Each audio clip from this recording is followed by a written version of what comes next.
भसीन जी, क्योंकि आपको कई सारे लोग जब फॉलो करते हैं तो आपसे जानना चाहते हैं कि कौन से स्टॉक्स पे नज़र रखें। तो इस पूरी चर्चा में हमारी ये कोशिश है कि ना ही सिर्फ उनको ये व्यू दें कि इलेक्शन को लेकर कैसे वो अपनी पोजीशनिंग करें, बट कुछ स्टॉक्स भी उनके सामने रखें। तो कौन से स्टॉक्स हैं जो कि आपको फ़िलहाल अच्छे लगते हैं और इस इलेक्शन को लेके कौन सी थीम्स आप प्ले करना चाहेंगे? सृष्टि, थीम्स तो बहुत सारी है। बेस्ट होएगा कि आप एक अच्छे म्यूचुअल फंड में रहें, लेकिन अगर आप पूछते ही हैं तो लार्ज कैप में चाहे कोई भी रिजल्ट आए, एचडीएफसी बैंक यहां से नीचे नहीं जाने वाला। साथ में विप्रो मुझे एक आईटी में बहुत पसंद है लार्ज कैप्स में। मिड कैप में मैं आपको कहूं तो मुझे कोफोर्ज और अशोक लीलैंड बहुत पसंद है। कोफोर्ज ने रिसेंटली जो सिग्निटी की एक्विजिशन किया, मेरे को लगता है वो बहुत पॉजिटिव मानी जाएगी क्योंकि एआई में इम्प्रिंट आएगा। और Ashok Leyland will be the star of this year as far as auto goes. और स्मॉल और मिड कैप में मैंने आपके सामने पहले ही रख दी है, कार्ड्स प्ले आउट कर दिए। इंडिया बुल, रियल एस्टेट और वोडाफोन आइडिया, ये मेरे लिए डबलर है। यहाँ से कोई भी सरकार आए, ये दोनों शेयर इस ऐसे बिजनेसेस में और ऐसा टर्न अराउंड है कि इनमें तो कोई पैसा गवा ही नहीं सकता। तो वो हमारे साथ भसीन जी जुड़ चुके हैं। भसीन जी, वेरी गुड मॉर्निंग, बहुत बहुत स्वागत है आपका। सबसे पहले तो आपसे मार्केट्स पे ही राय जानना चाहेंगे कि जो पिछला हफ्ता था, जैसा कि आप हमारे दर्शकों को गाइड भी कर रहे थे कि काफ़ी उतार चढ़ाव भरा रहेगा, गिरावट आते हुए दिख सकती है, पर क्या ये हफ्ते एक रीबाउंड की उम्मीद करें? क्या नज़रिया बन रहा है मार्केट्स पे? हाँ, गुड मॉर्निंग सृष्टि, आपको, डिम्पी और अभिषेक। बिल्कुल, देखो आपको 22,700-800 पे कहा था घर पैसा ले जाओ। पैसा वो है जो घर आ जाए, आप समझे। और उसके बाद जब मौका आता है, मेरे को भी लगा था मौका आएगा जल्दी, लेकिन इतनी जल्दी नहीं कि एक हफ्ते में ही मौका आ गया। तो मेरे हिसाब से इतनी जल्दी करेक्शन जो थी वो अनवारंटेड क्या वारंटेड थी, लेकिन इतनी शार्प और फिरोशियस बुल मार्केट में ऐसा होता है। अब आपके लिए तीन चीजें हैं: एक, अच्छा मॉनसून; बी, अच्छी अर्निंग्स; थ्री, जो अटकली है 60% और 55। मैं सेफोलॉजिस्ट तो हूं नहीं, मैं वोटिंग पे लेकिन ग्लोबल क्यूज को आप कैसे इग्नोर करेंगे? डाउ न्यू हाई पे जा रहा है, बॉन्ड यील्ड घट रही है, 3 रेट कट है, तो ये मौका फिर नहीं आएगा। हाँ, वॉलेटिलिटी आपके साथ जो है, मेरे हिसाब से कल और परसों से वॉलेटिलिटी थमेगी। Volatility index has peaked according to me, it will only come down, meaning market स्थिर हो जाएगी, एक ही दिन में बढ़ेंगी नहीं, लेकिन स्थिरता अगर आ जाए तो इन्वेस्टर को उसकी ज्यादा जरूरत है। तो सृष्टि जी, मैं अभी भी सोचता हूं कि 14-15 से बाजार की डायरेक्शन अपवर्ड है, और मुझे बहुत एक sweet rally may be end of the month तक दिखती है जब सारी अटकलियां हो जाएंगी। देखिए, the power of retail investors is supreme. 20-21 हजार करोड़ का सिप है, नए फंड लॉन्चेस है, नए तो ये सब बता रहा है कि equity as an asset class retail flows की वजह से चल रही है। फॉरेनर्स का तो बरसाती मेंढक है, जब मौका मिलता है आएंगे, जब नहीं मिला, जहां भी जाना है, चाइना जा रहे हैं, वो उनकी इच्छा है। मुझे लगता है India is not one market which you can ignore, तो ये मौका लेने का है। माइंड कीजिए, 14-15 तारीख को पहले भी आपको कहा था ले लीजिए फ्राइडे को, ये मौका फिर नहीं आएगा। जो आपके प्रेफर्ड स्टॉक्स है उनमें धीरे धीरे एंट्री कीजिए, and as we go forward, once we are above the wall of worry of the election, market should be supreme. ठीक है, तो भसीन साहब, आज आपके लिए आपकी तरफ से शेयर कौन से होंगे सर? कहां पर आप दांव लगाने की सलाह देंगे? पहली बात तो बता दूं, वेदांता आपको बहुत जोर से कहा था 260, 300, 320, 400, 395, 700, कल न्यू हाई मारना है 420। आज वेदांता 420 के ऊपर ही जाएगा, तो वेदांता में बने रही है 475 का नियर टर्म। ईयर एंड 750 का टारगेट जब 6 कंपनियों का डीमर्जर हो जाएगा। ये एज ए डिस्क्लोजर हमारे पोर्टफोलियो में भी है। दूसरा, फिर मैं रिएटरेट करता हूं, कोल इंडिया के रिजल्ट्स बहुत शानदार हैं। मर्चेंट पावर में 25% जो बेच रहे हैं वो बहुत स्ट्रांग है, डेट फ्री कंपनी है। 525 का टारगेट अभी भी कायम है, 485 का नियर टर्म। मैं इसलिए कह रहा हूं क्योंकि अभिषेक जी, रोज नए आइडिया देना भी मुश्किल है, और जिसमें हमारे को कन्विक्शन है उसी में पैसा ज्यादा बनता है। लोग बाग ने हर बारी स्टेट बैंक को 550 की जगह दूसरी तरफ देखना शुरू किया, लेकिन स्टेट बैंक ही 850 हो गया। तीसरा, मैंने आपको इंजीनियर्स इंडिया दिया था 215-17 में, आंखें बंद करके लीजिए, 275 का पहला टारगेट, और 1 साल के लिए रखेंगे तो 350 का टारगेट। आज की टॉपिक अगेन कोल इंडिया है।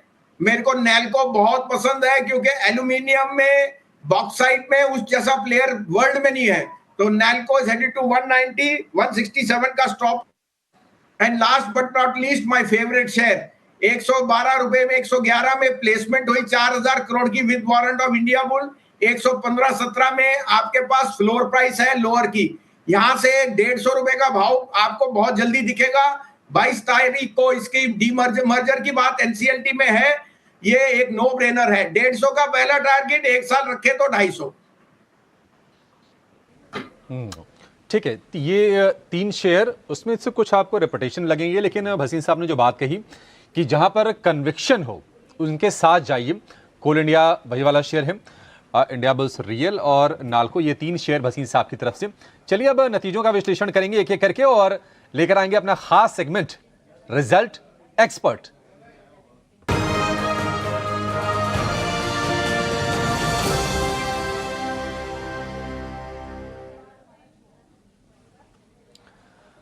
और भसीन साहब रोज हमारे साथ जुड़ते हैं। अब तो रिजल्ट सीजन खत्म होने की ओर है, लेकिन जैसे जैसे नजदीक आती है तारीख 15 तारीख वाली, तो नतीजों का जो लिस्ट है ना वो बढ़ती जाती है। आज भी लंबी लिस्ट है, फटाफट एक एक करके राय लेंगे और क्विक फायर अंदाज में एक एक इस पर रणनीति आपकी बनाएंगे। भसीन साहब शुरुआत करेंगे कल्याण ज्वेलर्स से। नतीजे इसके ठीक ठाक दिख रहे हैं, प्रॉफिट ऑलमोस्ट डबल हो गया है, हालांकि मार्जिन थोड़ा सा कमजोर है। कल्याण ज्वेलर्स कैसे लग रही है कंपनी आपको, नतीजे कैसे लग रहे हैं? नहीं, बिल्कुल रिजल्ट अच्छे हैं, टाइटन के भी रिजल्ट अच्छे थे, लेकिन क्या है ये स्लैक सीजन है, यहाँ से अक्टूबर नवंबर तक कोई शादी का सीजन नहीं है और अक्षय तृतीया हो गई, तो best of the seasonal factor has played out. और जैसे जैसे सोने का भाव बढ़ेगा अभिषेक जी, उसकी डिमांड में कटौती होती है, बढ़ती नहीं है, तो होल्ड है, अगर आपके पास है, डोंट चेस दिस स्टॉक। ठीक है, होल्ड है आपके लिए कल्याण ज्वेलर्स का। फिनोलेक्स इंडस्ट्रीज, इसमें नतीजे आए हैं अच्छे, हालांकि प्रॉफिट पर थोड़ा सा दबाव है, मार्जिन पर भी दबाव है, लेकिन अच्छे नतीजे हैं। रेवेन्यू में करीब करीब 8-8.5% के आसपास कुछ हाल है। फिनोलेक्स, ये कंपनी कैसी लगती है भसीन साहब आपको? दोनों, फिनोलेक्स इंडस्ट्री, फिनोलेक्स केबल बहुत अच्छी लगती है। फिनोलेक्स केबल हमारे यहाँ काफी देर से है, वो हमारा बेस्ट प्रॉक्सी प्ले था on the expansion in cable network and so on. Finolex industry भी होल्ड है। फिनोलेक्स केबल में मैं जरूर कहूंगा कोई भी डिक्लाइन लीजिए तो लीजिए, क्योंकि जिस तरह से हाउसिंग कंस्ट्रक्शन और एक्टिविटी बढ़ रही है, Finolex cable is a market leader there. Amal pharma अगला शेयर हमारी लिस्ट में, प्रॉफिट इसका भी डबल हुआ है और मार्जिन भी बढ़िया से इंप्रूव किया है पिरामल फार्मा ने। इसको बना के रखें, किसी के पास अगर नहीं है तो खरीदें इसको। 100%, 70 वाला 140 हो गया है एक साल में। मैंने इसको बहुत जोर से कहा था 70-75 में, जब बहुत पेसिमिज्म थी। हाउस ऑफ पिरामल से one of the best place है, और 140 पे भी मैं कहूंगा शेयर महंगा नहीं है, लेने की चेष्टा कीजिए या सिप कीजिए, लेकिन डोंट मिस दिस अपॉर्चुनिटी। ये शेयर आगे भी आपको बहुत अच्छे पैसे देगा। ठीक है, आगे भी बढ़िया पैसा बनाकर देगा आपको पिरामल फार्मा। आयशर मोटर्स के अनुमान के मुताबिक नतीजे हैं, डिविडेंड दिया है 51 रुपए का और प्रॉफिट में 18% का उछाल है और मार्जिन भी करीब करीब 2% की इंप्रूवमेंट है, 26% के आसपास की मार्जिन भी है। आयशर मोटर, वसीर साहब आपकी राय? अभिषेक जी, सब कुछ प्राइस में है। आयशर और टाटा मोटर पे मेरा यूनिवर्सल ओपिनियन है, everything is in the price. बहुत अच्छे मैनेजमेंट, बहुत अच्छे रिजल्ट, बहुत अच्छा परफॉर्मेंस। मेरे यहाँ पे सिर्फ एक पिक है, अशोक लीलैंड। अशोक लीलैंड ने कल और परसों में 2 न्यू हाई मारा है। अशोक लीलैंड मेरे लिए 300 रुपए का स्टॉक है, तो मैं कह रहा हूं इनमें 50% अपसाइड नहीं आएगा, अशोक लीलैंड में 50% अपसाइड जरूर आएगा। 3 चीजें, बस मार्केट में 53% market share, Indigo flying high जिसमें सारी ब्लू बसेस उनकी हैं, ईवीज में अच्छा एक्सपेंशन, और उनका जो इंटरमीडिएट ट्रांसपोर्ट व्हीकल है दोस्त, वो हॉट केक की तरह बेचना है। तो convert Eicher and Tata motor into Ashok Leyland, ये 300 रुपए चले जाएगा आपको इस साल में। आयशर और टाटा मोटर्स में चीजें प्राइस्ड इन हैं, सब कुछ भाव में है, जो भी पॉजिटिव है। अशोक लीलैंड में शिफ्ट करने की आपको जरूरत है, ऐसा वसीम साहब का मानना है। अगला शेयर थर्मैक्स, अनुमान के मुताबिक नतीजे, मार्जिन में थोड़ा सा इंप्रूवमेंट, एबिडा के फ्रंट पर अच्छा प्रदर्शन, 36% का उछाल। थर्मैक्स, इसमें क्या करें वसीम साहब? अभिषेक जी, मैंने पहले भी कहा थर्मैक्स, एबीबी, सीमेंस आज न्यू हाइस पे चले जा रहे हैं, क्योंकि नए लॉन्चेस हैं म्यूचुअल फंड से on capex. Capex is fully priced, और अब आप 1 साल फॉरवर्ड की अर्निंग ले रहे हैं। ये सस्ते शेयर नहीं है, इनमें आपके पास अभी मार्जिन ऑफ सेफ्टी उतना नहीं है। अर्निंग्स और उनकी जो मैनेजमेंट है बहुत पॉजिटिव है, लेकिन अगर मैंने थर्मैक्स 13, 14, 1500 में लिया हुआ है, 6,000 रुपए पे जस्टिफाई करना मुश्किल है। मैं अभी भी सोचता हूं IT and FMCG are good rear guard shares, जहां पे price opportunity is better. So hold for me is the rating, and slowly but surely if you have it, book some profit. थोड़ी सी मुनाफा वसूली करने की सलाह है, लेकिन आप इसमें होल्ड कर सकते हैं शेयर को। अगला शेयर है चोलामंडलम फाइनेंशियल होल्डिंग। नतीजे अच्छे हैं, एनआई 32% बढ़ी है, मुनाफे में 27% का, पीपीओपी में 29% का उछाल है। चोलामंडलम फाइनेंशियल होल्डिंग, वसीम साहब आपकी राय? सर होल्ड है ये, क्योंकि देखिए ये यूज्ड कार मार्केट में श्रीराम फाइनेंस के बाद सबसे बेस्ट प्ले है, और ये यहाँ एक मार्केट लीडर है जिसकी पेडिग्री मैनेजमेंट और जिसको कहते हैं ट्रस्ट। सोने का भाव क्यों मथूट मनापुरम है, क्योंकि ट्रस्ट है। इसी तरह से श्रीराम फाइनेंस और चोला उस केस में बहुत अच्छे हैं, तो मैं सोचता हूँ होल्ड है। स्टॉक ने काफी अच्छे रिटर्न दिए हैं, बट अभी I would advise both these companies to be hold. और एक और आपसे भसीन साहब, एक क्या दो एक साथ आप बता दीजिएगा।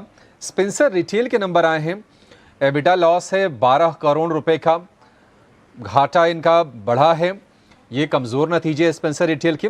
और दूसरी जो कंपनी आपसे हम जानेंगे वो है आरती इंडस्ट्रीज़ का। इसके प्रॉफिट में, एबिटा में, रेवेन्यू में बहुत ज़्यादा नहीं, मॉडरेट हम एक बढ़ोतरी देख रहे हैं। तो स्पेंसर रिटेल और आरती इंडस्ट्रीज़, बस ये बता दीजिए इसमें क्या करना है। मैं स्पेंसर अवॉइड कीजिए, और जैसे मैंने पहले भी कहा, ट्रेंड की जगह ABFRL मुझे बहुत पसंद है। एज ए जो आपकी बिजनेस ABFRL में फैशन और रिटेल का है, वो I think arguably the best है, और वहां ग्रोथ पैटर्न बहुत स्ट्रांग है। आई वुड से कन्वर्ट स्पेंसर इनटू ABFRL। दूसरा आपने जो नाम लिया है, मैं ध्यान से उतर रहा है, can you repeat that?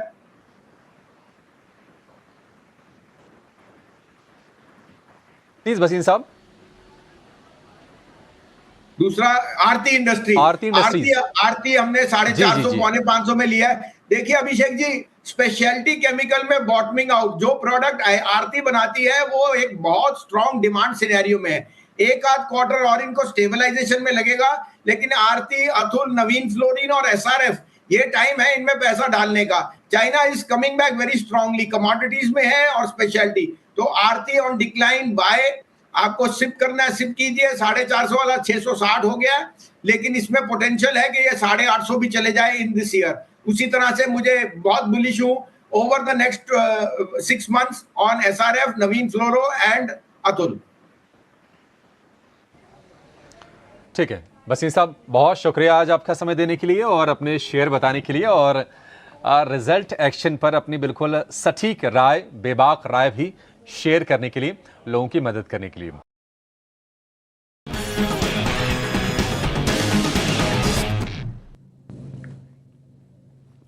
Wasim साहब नमस्ते। मार्केट के अंदर कल अच्छी कवरिंग आई है, और एक कवरिंग क्या कंटिन्यूटी इफेक्ट दिखा सकती है? आपको कितना ट्रस्ट है सर? आप क्या जो नियम कल के बॉटम बने हैं वो हफ्ते के, इस महीने के बॉटम हो सकते हैं? थोड़ा आइडिया दे सकते हैं सर? हाँ, गुड मॉर्निंग डिम्पी, आपको, सृष्टि और अभिषेक को। बिल्कुल देखिए 22,800 पे आपको बेचने को कहा था 1001 पॉइंट का करेक्शन है, 21,800 कल आ भी गया। अभी हमारी कहने से नहीं है, अपने आप शेयर बाजार है, अपने आप टॉप और बॉटम बनाएगा। 1000 पॉइंट की वॉलेटिलिटी हफ्ते 10 दिन में आना भी बहुत बड़ी बात है, और मुझे लगता है वो हो चुकी है। देखिए 3 चीजें हैं, एक तो FI सेलिंग शायद कंटिन्यू करे, क्योंकि यहां से पैसा चाइना जा रहा है, और जब तक आप 23,000 नहीं जाओगे, इलेक्शन के रिजल्ट सब आ नहीं जाएंगे, तब तक FI शायद एक होल्ड रेटिंग पे रहेंगे। उनको कोई जल्दी नहीं है, और वैसे भी उन्होंने इतनी बड़ी रैली में इतना बड़ा पार्टिसिपेशन नहीं किया। अब चाइना की वैल्यूएशन, मेटल में तेजी है, तो वो वहां पैसा जाएगा। दूसरा, आपके यहाँ इन्फ्लेशन, बॉन्ड यील्ड और रेट कट के चांसेस बढ़ रहे हैं, जैसे मैक्रो और माइक्रो इंप्रूव हो रहा है। तीसरा, मुझे लगता है कि जो इलेक्शन की भी वर्डिक्ट है, ये अब तय हो गया है कि ऑलमोस्ट अगर मेजॉरिटी भी नहीं आई, लेकिन मिलजुल के 320-30 तक का ये जो आपको बाजार का एस्टिमेट है। मैं इस पे स्पेशलिस्ट नहीं हूं, लेकिन मुझे लगता है कि अगर आप वेट कर रहे थे अपॉर्चुनिटी रोज रोज नहीं आती। 21,750, 21,800 मेरे हिसाब से टूटना नहीं चाहिए डिम्पी जी, और मुझे लगता है यहां से slowly but surely we should regain ground.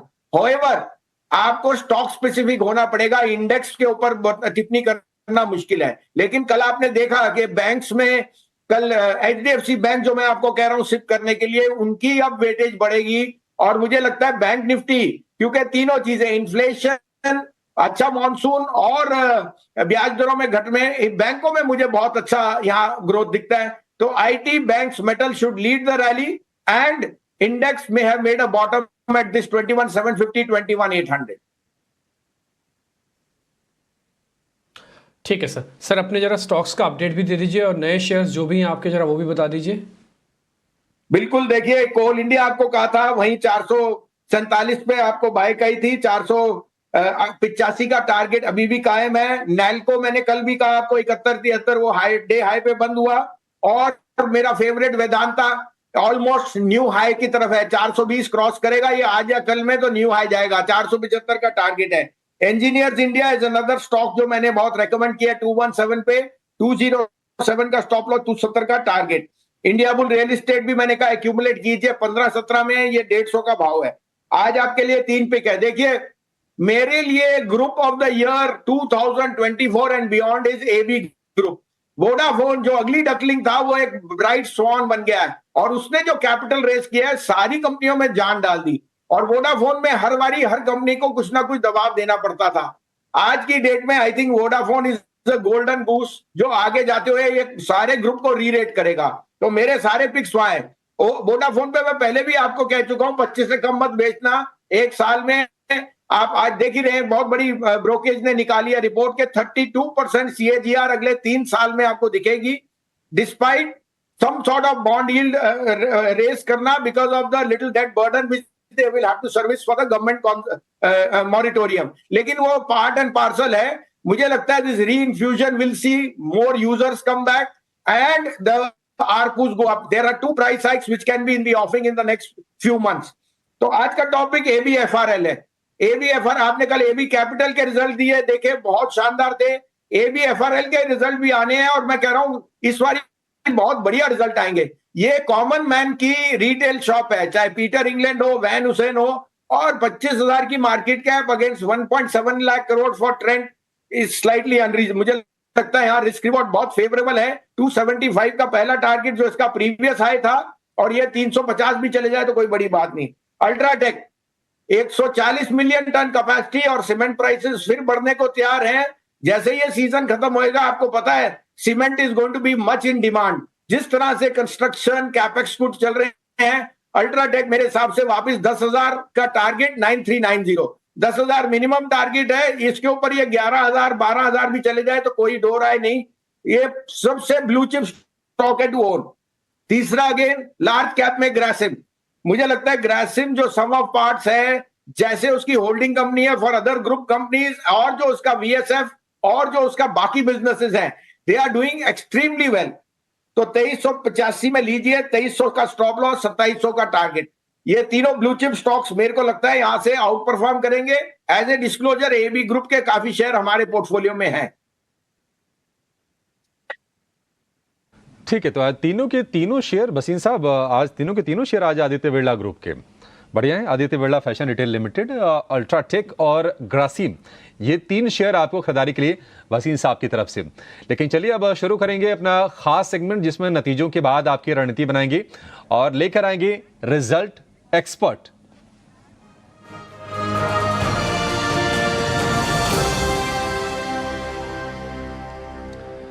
शुरुआत करेंगे वसीम साहब, जेएसपीएल से नतीजे आए हैं। अनुमान के मुताबिक प्रॉफिट हुआ है डबल इसका, और मार्जिन में भी 2% के आसपास का इंप्रूवमेंट है। जेएसपीएल, आपकी सलाह क्या है sir? Sir price speaks for itself. 550-600 वाला 1000 हो गया, और सब अब डाउनग्रेड करेंगे ऑब्वियसली। क्या रिजल्ट दिए, क्या मार्जिन आया, आई थिंक कोई भी डिक्लाइन मिलिए। देखिए मैं ये भी नहीं कहना भूल गया, हिंडाल्को भी उसी ग्रुप में है, और मुझे हिंडाल्को, वेदांता, और कोल इंडिया, ये चारों, और नैल्को, ये बहुत बुलिश है। चाइना में एक तरह से एक न्यू रिवाइवल आया और ये ग्रोथ स्टॉक्स चलेंगे। तो आज हो सकता है प्रॉफिट बुकिंग आ जाए जेएसपीएल में। But JSPL has been an outlier in the steel space, और जिस तरह से उनका इंटीग्रेटेड सेटअप है, मुझे लगता है JSPL तो 1200 रुपए का भाव हो जाएगा इन द नेक्स्ट 1 ईयर। अभी हाउएवर आज के लिए थोड़ी सी प्रॉफिट बुकिंग आएगी क्योंकि everything is in the price. आज थोड़ी प्रॉफिट टेकिंग आ सकती है, लेकिन साल भर में 1200 रुपए का लक्ष्य।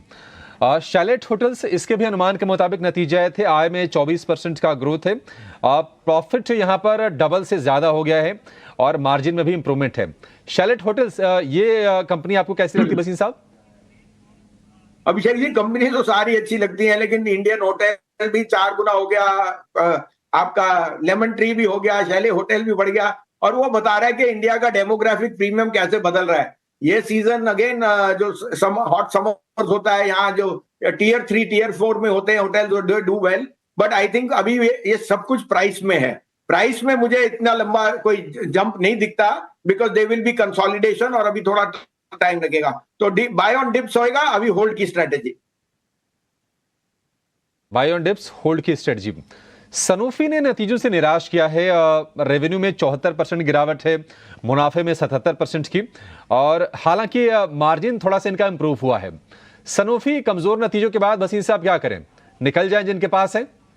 नहीं नहीं नहीं, देखिए इनका रिजल्ट तो वन ऑफ हो सकता है, मैंने पूरे रिजल्ट का नियंत्रण नहीं किया, लेकिन मार्जिन बढ़ा है, ये blue chip, bluest of blue chips है। स्टॉक महंगा है और चीप भी नहीं है, लेकिन मुझे लगता है आपको होल्ड करना चाहिए, एक आध क्वार्टर और देखना चाहिए। ये एक वन ऑफ होएगा जिस कारण से इतना एबिटा घटा हुआ है, और वो आपको अंदर मार्केट उसकी बैलेंस शीट पूरी देखनी पड़ेगी किस कारण से था। ये एक पेडिग्री स्टॉक है जो over a period of time बहुत आउट परफॉर्म है। मैं इसमें ये कहूंगा कि अभी होल्ड कीजिए या वेट कीजिए, let the market settle down, results का एनालिसिस थोड़ा और हो जाए, then you can again rework your thing, but don't sell it in a panic. Panic में बेचना नहीं है सनोफी को। BLS ई सर्विसेज रेवेन्यू में हल्का उछाल है, लेकिन प्रॉफिट में हिट है 56% का, और इसका मार्जिन भी घटा है। हालांकि ये शेयर पहले चला बहुत है BLS का। BLS को लेकर आपका व्यू क्या है सर? हाँ, तो देखिए ये सीजनल फैक्टर है, आपको पता है जिस बिजनेस में है वहां पे उतार चढ़ाव रहता है, और क्वार्टरली नंबर्स ट्रैक करना इसके लिए अच्छा है। लॉन्ग टर्म ये बिजनेस अच्छा है, बट आई वुड से होल्ड इनटू दिस। हाउएवर मैं अगर अपनी एडवाइस समझूं तो I still think Indigo is a better play on this, क्योंकि इंडिगो में जिस तरह से वो फ्लीट एक्सपेंशन कर रहे हैं और ट्रैवलर्स की ग्रोथ है, मुझे इंडिगो बहुत पसंद है। ठीक है, इंडिगो पसंद है BLS ई सर्विसेज के मुकाबले। एक आखिरी शेयर वसीम साहब, GIC हाउसिंग, मुनाफे में 4% की ग्रोथ है, लेकिन इसके अगर हम NII की बात करें वहां पर 14% की भारी भरकम कमी है, PPOP में भी कमी है। GIC हाउसिंग क्या करें? नहीं, आई वुड सजेस्ट आप GIC से निकलिए और LIC हाउसिंग लीजिए, या सबसे बड़ी चीज लेनी है हाउसिंग में तो HDFC बैंक लीजिए, क्योंकि उसमें HDFC भी आ जाता है, और आपको मर्जर के पास जो फ्लैटनिंग ऑफ रिटर्न्स मिल रहे हैं वो over a period of time बहुत बढ़िया एक अपॉर्चुनिटी है, क्योंकि सूनर रादर देन लेटर आपकी जो निम्स है they will start to show up on the upside, और आपको सबसे बड़ी मॉर्गेज कंपनी HDFC जो मिल रही है बैंक और बैंक के साथ, I think it's a dual win for you अगर आपका थोड़ा सा लंबा नजरिया है। तो I would say go overweight on HDFC bank, that can be an outperformer, maybe not in the next 3 months but in the next 1 year definitely.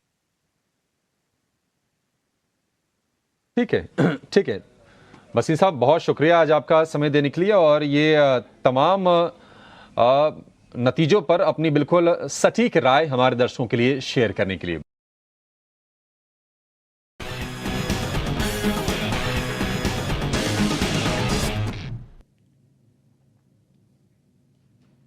Wasim साहब नमस्ते, आप पहले तो बहुत शुक्रिया समय फिर से देने के लिए। सर मैं रोज़ रोज़ पूछता हूँ आपसे कि निफ्टी का क्या करना चाहिए, आप कितना, आप ही बता रहे हैं कि हाँ इंडेक्स को थोड़ा छोड़ दो, स्टॉक्स में ज़रा ध्यान दो, लेकिन फिर भी एक बार फिर से पूछ लेता हूँ, कुछ एक्स्ट्राऑर्डिनरी आपने नोटिस किया हो, कुछ आप और बताना चाहते हो इंडाइसिस पे, तो पहले वही कंप्लीट कीजिए सर।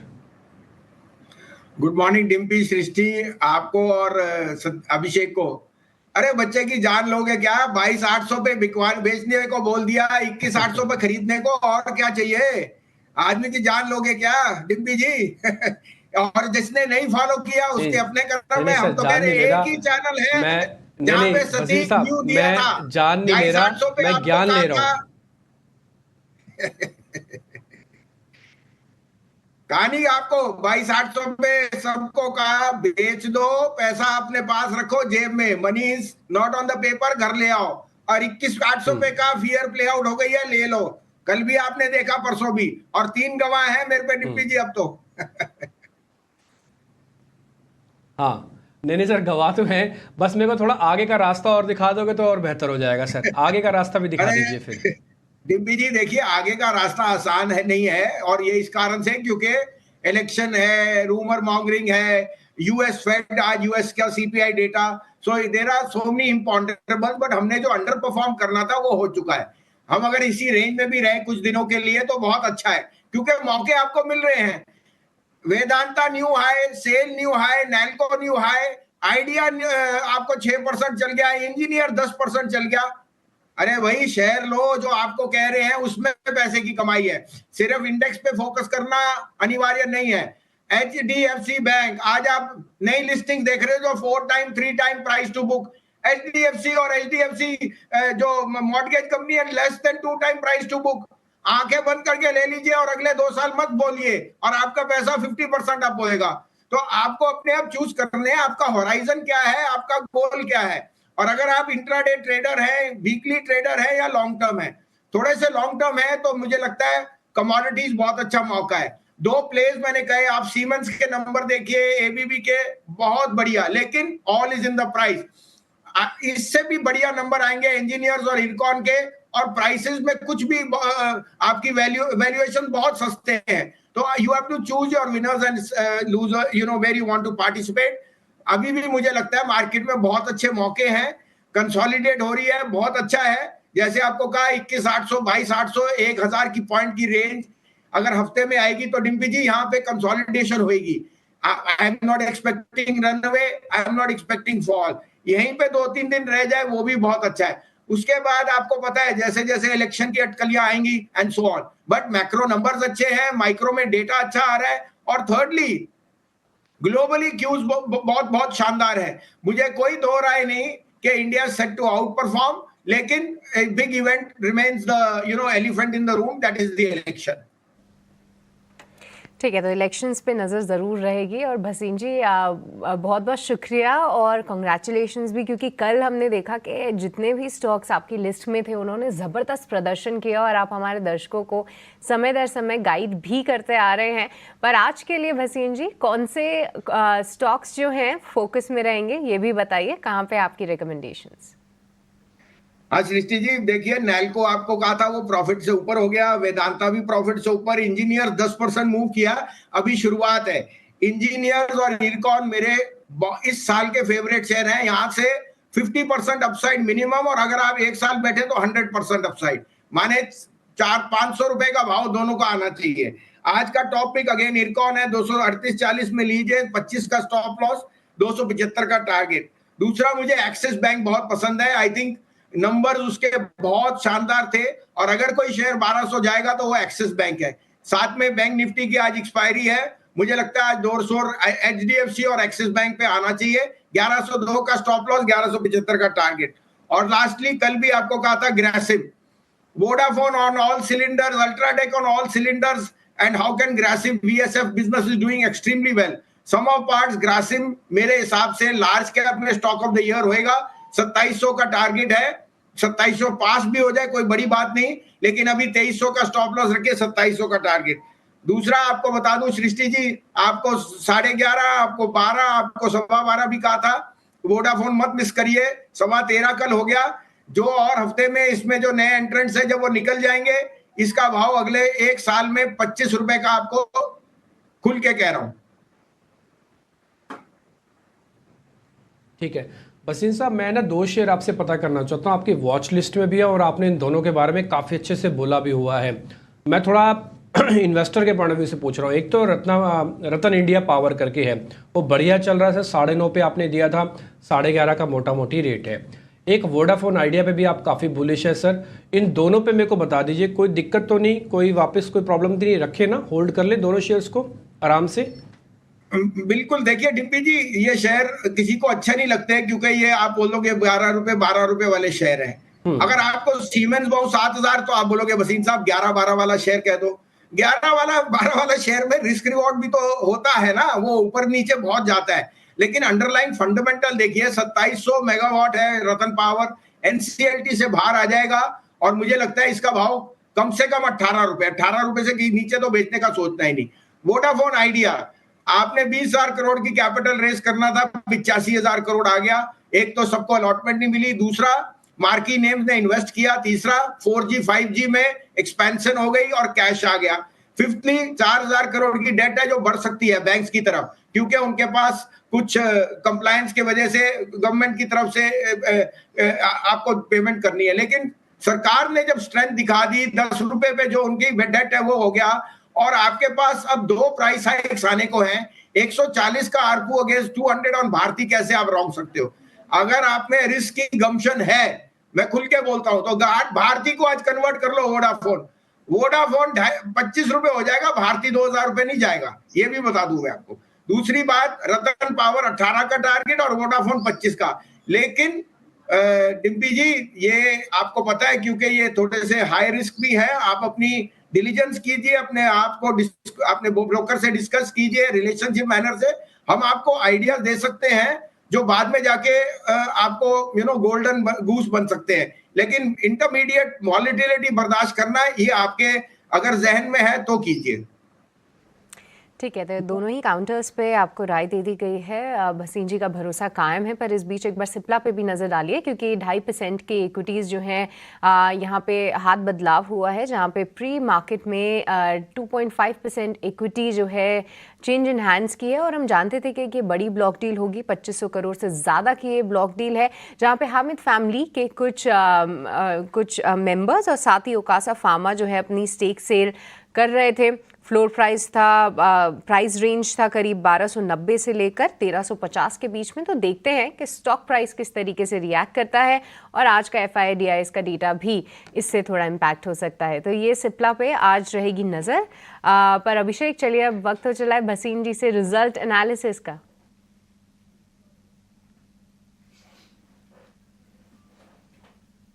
बिल्कुल, रिजल्ट की एनालिसिस शुरू करेंगे रिजल्ट एक्सपर्ट सेगमेंट में।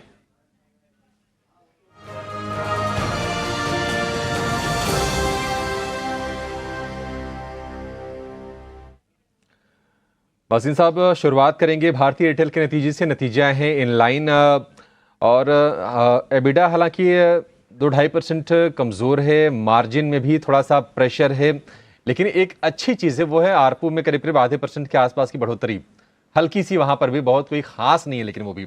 भारतीय एयरटेल हालांकि शेयर चला हुआ है सर, आपके इस पर व्यू क्या होंगे? नहीं, होल्ड की रेटिंग है, लेकिन मुझे लगता नहीं कि जब तक वो क्योंकि ड्रैग क्या है उसका अफ्रीका बिजनेस, और वो एक रहेगा कुछ टाइम के लिए, क्योंकि प्राइसिंग पावर और डेट पे उस पर असर पड़ता है। Stock has been an outperformer, तभी मैं कह रहा हूं कि यहाँ आपको रैली मिले, थोड़ा सा बुक कीजिए, और थोड़ा सा रिस्क लेना ही है तो वोडाफोन में डालिए, क्योंकि वहां पे तीनों चीजें आपके साथ है, cash infusion, capex expansion and आरपूज राइज। तो भारतीय मेरे हिसाब से होल्ड है, एंड जस्ट स्टे, अगर आपके पास है तो स्टे द कोर्स। ठीक है, अगर है तो आप इसमें बने रहिए भारतीय एयरटेल में। स्विच करना अगर चाहते हैं तो एक विकल्प हो सकता है वोडाफोन आइडिया का। ओबरॉय रियल्टी की बात करेंगे वसीम साहब, नंबर्स इसके अच्छे हैं, प्रॉफिट 64% बढ़ा है, मार्जिन में बहुत सॉलिड इंप्रूवमेंट है, 38% से बढ़कर 60% का। ओबरॉय रियल्टी के नंबर तो ठीक ठाक लग रहे हैं। ओबरॉय रियल्टी, इसमें क्या करना है, क्या जिसके पास नहीं है क्या वो खरीदे? बिल्कुल, ये बहुत ही बढ़िया नंबर है। ये आप शायद आपको पता होना चाहिए, ये डेट फ्री कंपनी है, इन्होंने कभी कैपिटल रेज नहीं किया और इंटरनल रिसोर्सेज से चलती है। अब स्टॉक सस्ता नहीं है, क्योंकि रियल्टी के शेयर्स काफी महंगे भी हो गए हैं और सारा गुड न्यूज भी प्राइस्ड इन है, लेकिन इसके मार्जिन आर्ग्यूबली सबसे बेस्ट आते हैं इंडस्ट्री में। तो मैं कहूंगा होल्ड कीजिए, कोई डिक्लाइन मिले तो लीजिए, क्योंकि आज स्टॉक में सारा कुछ प्राइस में है। मैंने आपको एक और विकल्प भी दिया था, इंडिया बुल रियल एस्टेट मुझे बहुत पसंद है, 2008 की इन्वेंट्री है, उसमें जब आपकी सेलेबिलिटी और मर्जर की तारीख 22 अगर हो गई तो जो कैपिटल इन्फ्यूजन आएगा वो इसको बहुत ऊंचा खींच सकता है, क्योंकि मार्जिन इसमें बहुत स्ट्रांग आएंगे। तो मैं इस शेयर पे काफी बुलिश हूं। एज ए डिस्क्लोजर, ये हमारे पोर्टफोलियो में भी है और इस पे हमारी बाय रेटिंग है। ठीक है, बाय रेटिंग है। इंडिया बुल्स रियल को लेकर। अच्छा, डालमिया भारत शुगर, नतीजे इसके आए हैं कमज़ोर, चाहे वो मुनाफे की बात हो, चाहे आय की बात हो या फिर मार्जिन की, हर पैरामीटर पर नतीजे कमज़ोर दिख रहे हैं। डालमिया भारत शुगर को लेकर भसीन साहब आपके क्या राय है, और क्या इसमें से स्विच करके किसी बड़ी स्ट्रॉन्ग शुगर कंपनी में निवेश कर ले? हाँ, मेरे को लगता है इसमें से आप स्विच कर सकते हैं। देखिए, शुगर की इंडस्ट्री के ये क्वार्टर वीकली रिजल्ट आते हैं, जनरली ये ट्रेंड है, ये वीक क्वार्टर होता है। मुझे यहाँ पे डीसीएम श्रीराम, ईआईडी पैरी, बलरामपुर चीनी बहुत पसंद है। अगर आपने पोर्टफोलियो बनाना है तो उन 3 शेयरों का बनाइए। डालमिया भारत अगर आप हैं तो बने रहिए, it has been an outperformer, मगर मेरे को लगता है वो 3 स्टॉक्स की जो अर्निंग्स और विजिबिलिटी और परफॉर्मेंस है विल बी मच